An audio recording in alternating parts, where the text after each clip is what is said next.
రాష్ట్రంలో కూటమి ప్రభుత్వం అధికారంలోకి వచ్చి 2 ఏళ్లు పూర్తవుతున్న రైతుల కష్టాలను మరియు సమస్యలను ముఖ్యమంత్రి చంద్రబాబు నాయుడు పూర్తిగా పెడచెవిన పెట్టారని వైఎస్ఆర్సీపీ రైతు విభాగం నేతలు తీవ్ర స్థాయిలో ధ్వజమెత్తారు. సోమవారం నంద్యాల జిల్లా వైఎస్ఆర్సీపీ కార్యాలయంలో రాష్ట్ర రైతు విభాగం వర్కింగ్ ప్రెసిడెంట్ వంగాల భరత్ కుమార్ రెడ్డి అధ్యక్షతన ఒక ముఖ్య సమావేశం నిర్వహించారు. ఈ సమావేశంలో రాష్ట్ర ప్రధాన కార్యదర్శి రామచంద్రారెడ్డి, కార్యదర్శులు మెట్టు వెంకటేశ్వరారెడ్డి, రత్నబాబు చౌదరి, జనార్దన్ రెడ్డి, నాగేశ్వర్ రెడ్డి, రామ సుబ్బారెడ్డి, జిల్లా అధ్యక్షుడు వంగాల వెంకటేశ్వర్ రెడ్డి మరియు సభ్యులు చంద్రశేఖర్, దేవేందర్, భాస్కర్ తదితరులు పాల్గొన్నారు. మీడియా సమావేశంలో వైసీపీ నేతలు మాట్లాడుతూ గత 2 ఏళ్ల కూటమి పాలనలో రైతులు పండించిన పంటలకు కనీస మద్దతు ధర కల్పించలేదని, కొనుగోలు కేంద్రాలు సక్రమంగా ఏర్పాటు చేయకపోవడం వల్ల రైతులు దాదాపు 8,000 కోట్ల పెట్టుబడి నష్టాన్ని చవిచూశారని భరత్ కుమార్ రెడ్డి ఆరోపించారు. గత ప్రభుత్వం వైసీపీ హయాంలో వైఎస్ జగన్మోహన్ రెడ్డి రైతులకు ఉచిత పంటల బీమా, సబ్సిడీ విత్తనాలు, ఎరువులు అందించి అండగా నిలిచారని, కానీ ప్రస్తుత టీడీపీ కూటమి ప్రభుత్వం క్రాప్ ఇన్సూరెన్స్, ఇన్పుట్ సబ్సిడీలను పూర్తిగా విస్మరించిందని విమర్శించారు. నంద్యాల మార్కెట్ యార్డ్ భూముల వివాదం, నంద్యాలలో సుమారు 20 నుండి 30 కోట్ల విలువైన 2 ఎకరాల వ్యవసాయ మార్కెట్ స్థలాన్ని తెలుగుదేశం పార్టీ కార్యాలయానికి కేటాయించడాన్ని దౌర్భాగ్యంగా అభివర్ణించారు. ఇలాగే వదిలేస్తే రాష్ట్రంలోని అన్ని మార్కెట్ యార్డులను టీడీపీ కార్యాలయాలుగా మార్చేస్తారని ఎద్దేవా చేశారు. ముఖ్యమంత్రి చంద్రబాబు నాయుడు కేవలం అమరావతి జపం చేయడం పక్కన పెట్టి ఇప్పటికైనా రైతులకు క్షమాపణ చెప్పాలన్నారు. ప్రస్తుత ఖరీఫ్ సీజన్ ప్రారంభమవుతున్న తరుణంలోనైనా రైతులకు సబ్సిడీ విత్తనాలు, ఎరువులు, పురుగు మందులు మరియు ఇన్పుట్ సబ్సిడీ అందించి తక్షణమే ఆదుకోవాలని వైసీపీ రైతు విభాగం నేతలు డిమాండ్ చేశారు. రాష్ట్రంలో రైతులు ఎదుర్కొంటున్న సమస్యలపై నిరంతరం పోరాడుతామని, వ్యవసాయ రంగాన్ని కాపాడుకునేందుకు వైఎస్ఆర్సీపీ రైతు విభాగం ఎల్లప్పుడూ కృషి చేస్తుందని నాయకులు స్పష్టం చేశారు. కూటమి ప్రభుత్వం రాష్ట్రంలో ఏర్పడి 2 సంవత్సరాలు పూర్తయింది. అంటే రైతు వారీగా 4 సీజన్లు పూర్తయినాయి. 2 ఖరీఫ్ సీజన్లు, 2 రబీ సీజన్లు. కానీ రోజు రోజుకు వాళ్ళైతే సంబరాలు చేసుకుంటున్నారు ఏదో సాధించినమని. కానీ వ్యవసాయ రంగం మాత్రం చాలా గడ్డు పరిస్థితిని ఆంధ్రప్రదేశ్లో ఎదుర్కొంటూ ఉంది. ఏంటంటే మనం వ్యవసాయానికి జగన్మోహన్ రెడ్డి గారు మే నెలలోనే వ్యవసాయానికి ఫస్ట్ పెట్టుబడి విత్తనం కోసం అని చెప్పి అప్పుడు రైతు భరోసా అని డబ్బును జమ చేస్తూ వచ్చారు. దాన్ని ఈ ప్రభుత్వం వచ్చినాక తీసేసి పేరు మార్చి అన్నదాత సుఖీభవ అని పెట్టాడు. కానీ మొదటి సంవత్సరం 20,000 ఆయన చెప్పింది ఏంటంటే కేంద్ర ప్రభుత్వంతో మాకు ఎలాంటి సంబంధం అవసరం లేదు, కేంద్ర ప్రభుత్వం ఇవ్వకపోయినా ఇచ్చినా మేము మాత్రం 20,000 రూపాయలు సంవత్సరానికి ఇస్తా అని చెప్పి మాట ఇచ్చినాడు ఎన్నికల్లో. కానీ వచ్చిన తర్వాత మొదటి సంవత్సరం ఎగ్గొట్టినాడు, 2వ సంవత్సరం 14,000 ఇప్పటికి వేసినాడు. ఆ డబ్బు వెంటనే రైతులకు జమ చేయాలని చెప్పి కూడా మేము డిమాండ్ చేస్తూ ఉన్నాం. తర్వాత రైతు తన కష్టం మీద తను పండించుకొని పంట పండించుకుంటే కేంద్రమేమో ఆర్భాటంగా మద్దతు ధరలు సంవత్సరం ప్రకటిస్తుంది. కానీ మద్దతు ధరకు కొనేవాడు ఇవ్వడని చెప్పి ఈరోజు రాష్ట్రంలో రైతు ఆలోచిస్తూ ఉన్నాడు. మొక్కజొన్న తీసుకుంటే రైతు తన కష్టంతో పండించుకుంటే పంట వచ్చేసరికి ఎంఎస్పికి రైతు దానికి దాదాపు 700 రూపాయలు ధర డిఫరెన్స్ ఉంది. ఎవరు కొనుగోలు కేంద్రాలు ఏర్పాటు చేయడం కానీ కొనుగోలు చేయడం కానీ జరగలేదు.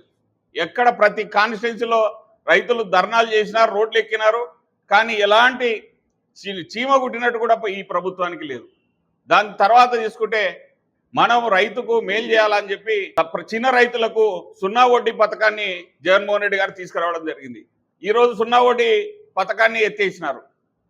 రైతు పెట్టుబడి నష్టపోయి కనీసం వడ్డీలు కట్టలేని పరిస్థితులు ఈరోజు బ్యాంకులు రైతులను హరాస్మెంట్ చేస్తున్న పరిస్థితి రాష్ట్రంలో చూస్తూ ఉన్నాం. దాని తర్వాత తీసుకుంటే ఇన్పుట్ సబ్సిడీ, నేనే చెప్తా ఉన్నా, నేను వ్యవసాయ సలహా మండలి చైర్మన్గా ఏ సీజన్కి ఆ సీజన్కు మేము గర్వంగా కలెక్టర్ గారి చేతుల మీదుగా ఇన్పుట్ సబ్సిడీ వేసేవాళ్ళం. కానీ ఈరోజు ఈ ప్రభుత్వం వచ్చినప్పటి నుంచి ఇన్పుట్ సబ్సిడీ లేదు. వీళ్ళు రాసేదే అరకొర, ఏది కూడా పారదర్శకంగా రాయరు.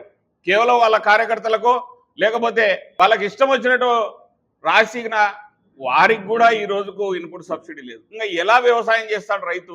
ఒక్క పత్తిలోనే ఈ రాష్ట్రంలో ఈ సంవత్సరం దాదాపు 8,000 కోట్ల రూపాయలు రైతుల పెట్టుబడి నష్టం జరిగిందని చెప్పి అంచనాలు వచ్చినాయి. అలాగే మొక్కజొన్నలో ఖరీఫ్ రబీ తీసుకుంటే ఈ పోయిన సంవత్సరం దాదాపు 4 నుంచి 5,000 కోట్లు రైతు పెట్టుబడి నష్టం జరిగింది. అంటే రైతు డబ్బు నష్టపోయాడు. తను పెట్టిన పెట్టుబడికి వచ్చిన పంటకు ధరకు లెక్క కడితే ఇంత నష్టం జరిగింది. మరి ఇంత గడ్డు కాలంలో ఏ విధంగా వ్యవసాయం చేయాలని చెప్పి నేను అడుగుతా ఉన్నాను. ఇంకో విషయం తీసుకుంటే, నేను మారిన మనిషిని రైతులను ఆదుకుంటా అని చెప్పి అధికారంలోకి వచ్చినావు. కానీ ఈరోజు కేవలం నువ్వు రాజధాని ప్రాంతమే, కేవలం ఆ రాజధానిలోనే అమరావతి అమరావతి జపం చేస్తా ఉన్నావు. అసలు నీ ఉద్దేశం ఏందని నేను ఈ సందర్భంగా అడుగుతా ఉన్నాను. అంటే రాష్ట్రంలో వ్యవసాయ రంగాన్ని అంతా తీసేసి అమరావతిలో నీకు కూలి పనులు చేసుకోవడానికి, గౌండ పని చేయడానికి మమ్మల్ని రైతుల్ని ఇక్కడ నుంచి తీసుకుపోతావా అని చెప్పి ప్రశ్నిస్తా ఉన్నాను. ఇంకొక విషయం మనం తీసుకుంటే, స్థానిక సమస్య, మార్కెట్ యార్డు స్థలాన్ని 2 ఎకరాలను దాదాపు ఇప్పుడు అది 20 నుంచి 30 కోట్ల ఆస్తి అవుతుంది. అలాంటి 2 ఎకరాల ఆస్తిని ఈరోజు ఒక పార్టీ కార్యాలయానికి, మీ అధికార పార్టీ కార్యాలయానికి రైతుల యొక్క మార్కెట్ యార్డు స్థలాన్ని కేటాయించుకోవడం అంటే ఎంత దౌర్భాగ్యమైన స్థితిలో. నేను అనుకోవడం ఏంటంటే, వ్యవసాయ రంగాన్ని అంత నాశనం చేసి ప్రతి కాన్స్టిట్యున్సీలో ఒక మార్కెట్ యార్డు ఉంది. ఈ మార్కెట్ యార్డులను అన్నిటినీ టీడీపీ కార్యాలయాలు చేసుకునేటువంటి ఆలోచనలో ఈ ప్రభుత్వం ఉన్నట్టు నాకు కనపడతా ఉంది. ఎంత దౌర్భాగ్యమయ్యా! మార్కెట్ యార్డు స్థలం కావాలా నీకు పార్టీ కార్యాలయం కట్టుకోవడానికి? అలాగే మనం తీసుకుంటే, ఇప్పటిదాకా మేము గర్వంగా వైఎస్ రాజశేఖర రెడ్డి కుమారునిగా గర్వంగా పెట్టినటువంటి పథకం పంటల బీమా పథకం. ప్రతి పంటకు తనే బీమా చెల్లించి జగన్మోహన్ రెడ్డి గారు దాదాపు 7,800 కోట్ల డబ్బును ఈరోజు రైతులకు ఇచ్చిన ఘనత జగన్మోహన్ రెడ్డి గారిది. కానీ ఇప్పుడు పంటల బీమా పథకాన్ని ఎత్తేసినాడు. కనీసం ఇంకా ఎంత దౌర్భాగ్యం అంటే, ఆయన ప్రీమియం కట్టే పథకం ఎత్తేసినా ఓకే, నువ్వు నేను కాదు, మనము మన సొంత డబ్బు పెట్టుకొని మేము కట్టుకుంటామంటే కూడా ఈ రాష్ట్రంలో ఇన్సూరెన్స్ పథకం వర్తింపు లేకుండా చేసినాడు. ఇంత దుర్మార్గంగా నువ్వు నడుచుకుంటూ ఏ విధంగా నువ్వు సంబరాలు చేసుకుంటావు? రైతులకు సంబంధించి ఎరువులు పోయిన సంవత్సరం యూరియా గవర్నమెంట్ రైతులకు అందియలేకపోయింది. రైతుల యూరియా బస్తా కొనడానికే 700 రూపాయలు, 500 నుంచి 700 రూపాయలు పెంచిచ్చి యూరియా బస్తాలు బ్లాక్లో కొనుక్కొని పంట పండించుకున్నారు రైతులు. ఆ పంట పండించుకునే పంటలకు ఎక్కడ మద్దతు ధర లేదు. దానికి తోడుగా ఈ సంవత్సరం యాప్ ఒకటి పెట్టారు, ABAMS అని. ఆ యాప్కు దాదాపు కౌలు రైతులు 80% ఉన్నారు మన రాష్ట్రంలో. కౌలు రైతులు 80% కౌలు రైతులు ఉంటే, కౌలుకి ఇచ్చినటువంటి వాళ్ళు యాప్ బుక్ చేసుకోవాలని వాళ్ళు వచ్చి చెప్తే మేము చేయము అని కౌలుకి ఇచ్చిన వాళ్ళు చెప్పి మాట్లాడే సందర్భాలు ఉన్నాయి. ఇప్పుడు సరే, ఈ యాప్ ఎట్లా కానీ ఆ యాప్ తీసుకొని పోయి ఆ యాప్ ఒక పల్లెడు సర్వర్ వస్తుంది, ఒక పల్లెడు సర్వర్ రావడం లేదు. ఆ రాని సర్వర్ ఆ రైతు 3 సార్లు ఆర్బీకే చుట్టూ తిరగాల్సి వస్తుంది. తిరిగి వాళ్ళు ఇబ్బంది పడి చేసుకున్నాక మళ్ళీ అంగట్లేకపోతే వారు 15 నిమిషాలు కూర్చోబెడుతున్నారు ఆ రైతులు. అంటే వాళ్ళు పొలంలో పంటలు వంటి పొలం చేసుకుంటారా? ఈ యాపుల కోసం యాపుల చుట్టూ తిరుగుతారు. ఒక DAP యూరియా బస్తా కోసం ఆ మందు బస్తాలు కూడా ఈ సంవత్సరము రేట్లు కిందికి అడుగంటినాయి.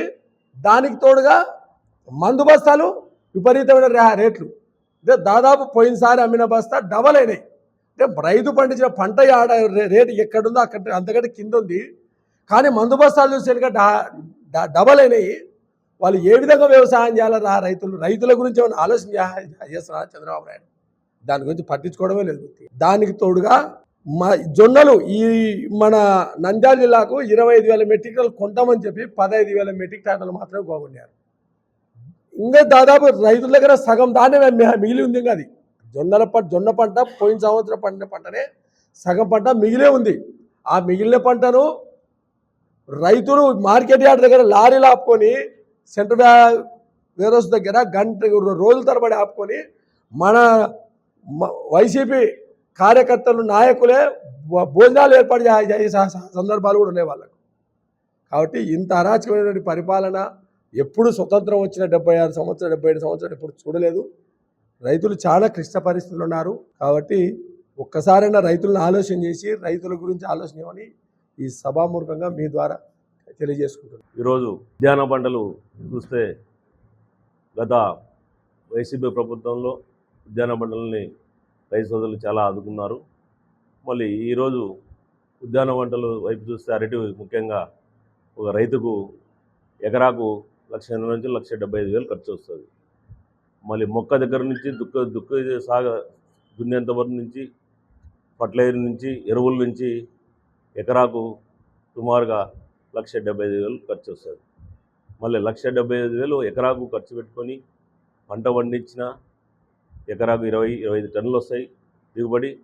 మళ్ళీ తీరా చూస్తే అరటికి 2,500 నుంచి 5,000 లోపల టన్నుకు వస్తే మరి ఆ రైతు ఏ విధంగా ఆర్థికంగా ఎదుగుతాడని ఆలోచన చేయాలి. గత ప్రభుత్వంలో వేరే దేశాలకి ఎక్స్పోర్ట్ ఇచ్చిన వైఎస్ జగన్మోహన్ రెడ్డి గారి ప్రభుత్వంలో ఎక్స్పోర్టు ఆ రోజు జరిగింది. మళ్ళీ ఈ ప్రభుత్వంలో కూడా ప్రభుత్వంలో దుర్మార్గ పాలనలో మరి రైతుల్ని ఉద్యాన పంట రైతుల్ని ఎందుకు ఆదుకోలేదని కుటుంబ ప్రభుత్వాన్ని మేము డిమాండ్ చేస్తున్నాం. ఆ ప్రభుత్వం ఆదుకున్నట్టు ఈ ప్రభుత్వం కూడా అరటి రైతులు కానీ బత్తాయి రైతులు కానీ టమోటాను కానీ కూరగాయలు కానీ మరి లాస్ట్కు రైతులు పండించేదానికి దిగుబడి చేసిన తర్వాత లాస్ట్ రైతు దగ్గర వచ్చే లోపల పంటకు రేటు ఉండదు. మార్కెట్లో అయితే కూరగాయలు అయితే అన్నీ అయితే అరటి అయితే డజన్లు 80 రూపాయలు అట్లా ఉంటాయి. మళ్ళీ రైతు దగ్గర ఒకటి దళారుల వైపు దళారులని ఈ ప్రభుత్వం చేరదీస్తుంది. కావున వెంటనే ఉద్యాన రైతుల్ని ఆదుకోవాలి. గతంలో వడగండ్ల వర్షాలకు గాలులకి అరటి రైతులు కానీ ఏది ఉద్యాన పంటలు ఏదైనా దెబ్బతింటే వెంటనే ఇన్పుట్ సబ్సిడీ హెక్టార్ ప్రకారము లెక్క చేసి ఆ రోజు రైతు భరోసా కేంద్రం విహెచ్ఎల్ విలేజ్ అగ్రికల్చర్ అసిస్టెంట్ కానీ అగ్రికల్చర్ అసిస్టెంట్ కానీ అందరూ వచ్చి సర్వే చేసి దాని ప్రణాళిక సిద్ధం చేసి ప్రభుత్వానికి పంపిస్తే జగనన్న ప్రభుత్వంలో వెంటనే 1-2 నెలలకే వాళ్ళకి ఖాతాల్లోకి నష్టపరిహారం అందించేది. మరి ఈరోజు దూర ప్రాంతంలో కమలాపంలో రైతు 4 ఎకరాలు సాగు చేస్తున్నాడు. ఆ రైతుకు పంట కోతకొచ్చే టైంకి వర్షానికి గాలికి మొత్తం పడిపోయింది. ఆ రైతుని ఇంతవరకు ఉద్యాన పంట అధికారులు కానీ కన్నెత్తి చూడలేదు.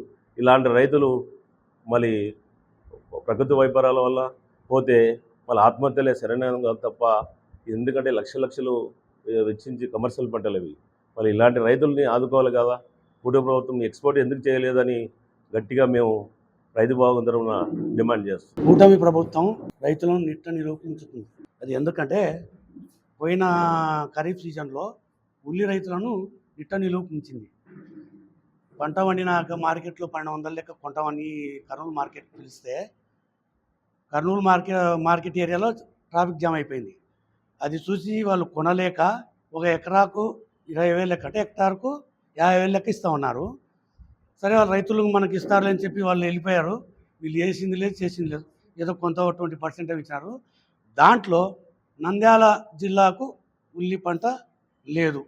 నందిగట్కూరు ఏరియాలో 30% ఉల్లి పంట వేస్తారు.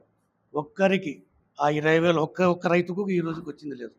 ఎకరాకి 20,000 లెక్క అట్లా నీటిని నిరూపించినారు. మొక్కజొన్న మా ఏరియాలో 1,00,000 ఎకరాల్లో పడుతుంది. నందిగట్కూరు ఏరియాలో కొంత ఏరియాలో 12 క్వింటాలు వచ్చిన వాళ్ళు ఉన్నారు. ఎకరాకు వచ్చేసి 60,000 పెట్టుబడి వస్తుంది. 60,000 పెట్టుబడి వస్తే 1,200 రూపాయలు అమ్ముకునే వాళ్ళు ఉన్నారు. 15 క్వింటాలు వండిన పరిస్థితి ఏంది? వ్యవసాయం చేయాలంటే ఈ సంవత్సరం భయపడుతున్నారు. కూటమి ప్రభుత్వం కొంటదా లేదా, మనం ఏం చేయాలని గుత్తలకు వేసుకునే రైతులుగా గుత్తలకు ఎనికిచ్చిపోతున్నారు. అంటే కౌలుకు వచ్చే సీజన్లన్నా మద్దతు ధర మొక్కజొన్నలు కొని రైతును ఆదుకోవాలని కోరుతున్నాం. మేము పోయిన సంవత్సరం ఒక్కరోజు రిలే నిరాహార దీక్ష చేస్తే ఎమ్మెల్యే గారు కానీ ఎంపీ గారు కానీ దాని గురించి స్పందించిందే లేదు. దాదాపు 3,000 మంది రైతులతోటే ఒకరోజు రిలే నిరాహార దీక్ష చేసాం. స్పందనే లేదు. కనీసం వచ్చే సీజన్ అన్నా మద్దతు ధర మొక్కజొన్నలు కానీ ఉల్లి ఎనీ పంట రైతును ఆదుకోవాలని కోరుతుంది. ఈరోజు ప్రెస్ మీటు పార్టీ వారి ఆదేశాల మేరకు ఈ జిల్లా పార్టీ కార్యాలయంలో ఈరోజు జిల్లా కమిటీ వారము రాష్ట్ర కమిటీ వారం కలిసి ఈరోజు రైతు యొక్క కష్ట నష్టాల గురించి ఈరోజు ప్రెస్ మీట్ పెట్టడం ఇక్కడ జరిగింది. కానీ ఈ కూటమి ప్రభుత్వంలో చెప్పేది ఒకటి చేసేది ఒకటి. ఏం చేస్తున్నారండి వీళ్ళు? మాకేం అర్థం కావట్లేదు. కూటమి ప్రభుత్వం కాకపోతే ఏం చేయకపోయిగా మా జగన్మోహన్ రెడ్డి గారి గురించి ఆయన ఎవరికి చెప్తాడు, ఏం చేస్తాడంటారు. జగన్మోహన్ రెడ్డి గారు అనే నాయకుడు, మాజీ ముఖ్యమంత్రి వర్యులు, ఆయన మాట తిప్పాడు, మడమ తప్పడు. మాట చెప్పాడంటే ఒక మడమ కూడా తిప్పకుండా పనిచేసే రకం జగన్మోహన్ రెడ్డి గారు. ఊరికే కళ్ళబల్లి మాటలు చెప్పి తప్పించుకునేటువంటి నాయకుడు మా జగన్మోహన్ రెడ్డి గారు కాదు. కానీ ఈరోజు ఏం చెప్పారు? జొన్నలు కొంటామని రైతులకి చెప్పారు. అగ్రికల్చర్ గురించి జొన్నలు కొంటామని చెప్పి 25,000 మెట్రిక్ టన్నులు మేము కొంటాము కూటమి ప్రభుత్వం అని 3 పార్టీలు కలిపి కూటమి ప్రభుత్వం వారు చెప్పడం జరిగింది. 3 పార్టీల వారు మా సోదరులు చెప్పినటువంటి ప్రకారం, అన్న చెప్పినటువంటి ప్రకారము 15,000 మెట్రిక్ టన్స్ కొనేదానికి చేతులు కాళ్ళు పైకి ఎత్తేశారు. మిగతా 28 టన్నులకు గాను మిగతా 8,000 టన్నులు ఎవరు కొనాలి? అది పోను మొత్తం మేము రిప్రజెంటేషను మా జిల్లా పార్టీ అధ్యక్షులైనటువంటి మా అన్న రాంభూపాలరెడ్డి అన్న గారి ఆధ్వర్యంలో మేము ఇక్కడి నుంచి పెద్దగా అక్కడ warehouse civil supply office warehouse కాడికి పోయి అక్కడ అందరితో మీ మేడం గారితో మాట్లాడి అక్కడి నుంచి మేము రిప్రజెంటేషన్ తయారు చేసి జిల్లా పార్టీ తరఫు నుంచి కూడా మేము కలెక్టర్ ఆఫీస్కి పోయి రిప్రజెంటేషన్ ఇవ్వడం కూడా జరిగింది. అయ్యా, మీరు తెలుగుదేశం ప్రభుత్వం వారే మీరు కొంటున్నారు, వైసీపీ వాళ్ళు రైతులు కాదా? మా రైతులుగా మేము ఉత్పత్తి పండించుకోలేదా? మా వాళ్ళు కష్టపడలేదా? వాళ్ళకే ఇచ్చి వాళ్ళ నాయకుల ద్వారానే వాళ్ళకే మేము ముందు ఉత్పత్తిని ఎత్తారు, కానీ మా ఉత్పత్తి ఎవరు ఎత్తారా అని అడగడం జరిగింది. రిప్రజెంటేషన్ కూడా ఇచ్చాము కలెక్టర్ గారికి. మేము పోయినప్పుడు కలెక్టర్ గారు అవుట్ ఆఫ్ స్టేషన్, ఏదో ఆర్లగడ్డ కలెక్టర్ గారు డ్యూటీ మీద అక్కడ ఉన్నారంట, కలెక్టర్ గారు లేరు. వాళ్ళ ఆఫీస్లో కూడా సబ్మిట్ చేయడం జరిగింది. కానీ మేము అడగడం చేస్తున్నాం, కానీ వాళ్ళు ఏమో సంబరాలు చేసుకుంటున్నారు. మా 2 సంవత్సరాలు మేము ఇది చేసామని సంబరాలు చేసుకుంటున్నారు. కానీ ఏం చేశారు? ఈరోజు యూరియా ఎరువులు తీసుకుంటే ఒక బస్తాకి 300, 400, 500 రూపాయలు వెరైటీ వైజ్డ్గా పెరుగుతూ పోయింది. కానీ ఈ విధంగా వ్యవసాయము దినదినము చాలా గడ్డు సమస్యగా తయారైపోతుంది. కానీ ఏం చేస్తున్నారు? ఇప్పుడు గిట్టుబాటు ఉందా? రేటు ధాన్యం పండించారు, ధాన్యానికి గిట్టుబాటు రేటు ఎక్కడ ఇస్తున్నారు? మిల్లర్ రేటు మీద వేరే రాష్ట్రాల్లో తెలంగాణ ప్రభుత్వం వారు గత 10 సంవత్సరాల నుంచి కేసీఆర్ గవర్నమెంట్ ఉన్నప్పటి నుంచి కూడా, టీఆర్ఎస్ గవర్నమెంట్ ఉన్నప్పటి నుంచి కూడా వారు మిల్లర్ రేటు నుంచి 500 రూపీస్ గ్రేడ్ 1 రకాలకి బోనస్ ప్రకటించి ఉత్పత్తుల్ని సివిల్ సప్లై ద్వారా కొనడం జరుగుతుంది. కానీ తర్వాత గ్రేడ్ 2 మెటీరియల్ని 300, 400 రూపాయలు ఇచ్చి డిపెండ్ ఆన్ క్వాలిటీ మీద వాళ్ళు కొనడం జరుగుతుంది. కానీ మన రాష్ట్రంలో ఎక్కడ కొంటున్నారు? రైతేమో ఉత్పత్తి పండిస్తున్నాడు, ఈ కొనేటువంటి రేట్లేమో అధికంగా ఉన్నాయి. ఉత్పత్తిని విక్రయించాలంటే మాత్రం రేట్లు బాగా అడిగట్టిపోతున్నాయి. మీకేమో ఇప్పుడు ప్రాబ్లం ఏముంది? కూటమి ప్రభుత్వం మీది, సెంట్రల్ గవర్నమెంట్ మీ చేతిలో ఉంది. మన సెంట్రల్ గవర్నమెంట్ బీజేపీ పార్టీ వారికి తెలియపరచుకొని మన రైతులకి చాలా మేలు చేస్తే బాగుంటుందని మేము ఈరోజు మా వైసీపీ పార్టీ తరఫున డిమాండ్ చేయడం జరుగుతుంది.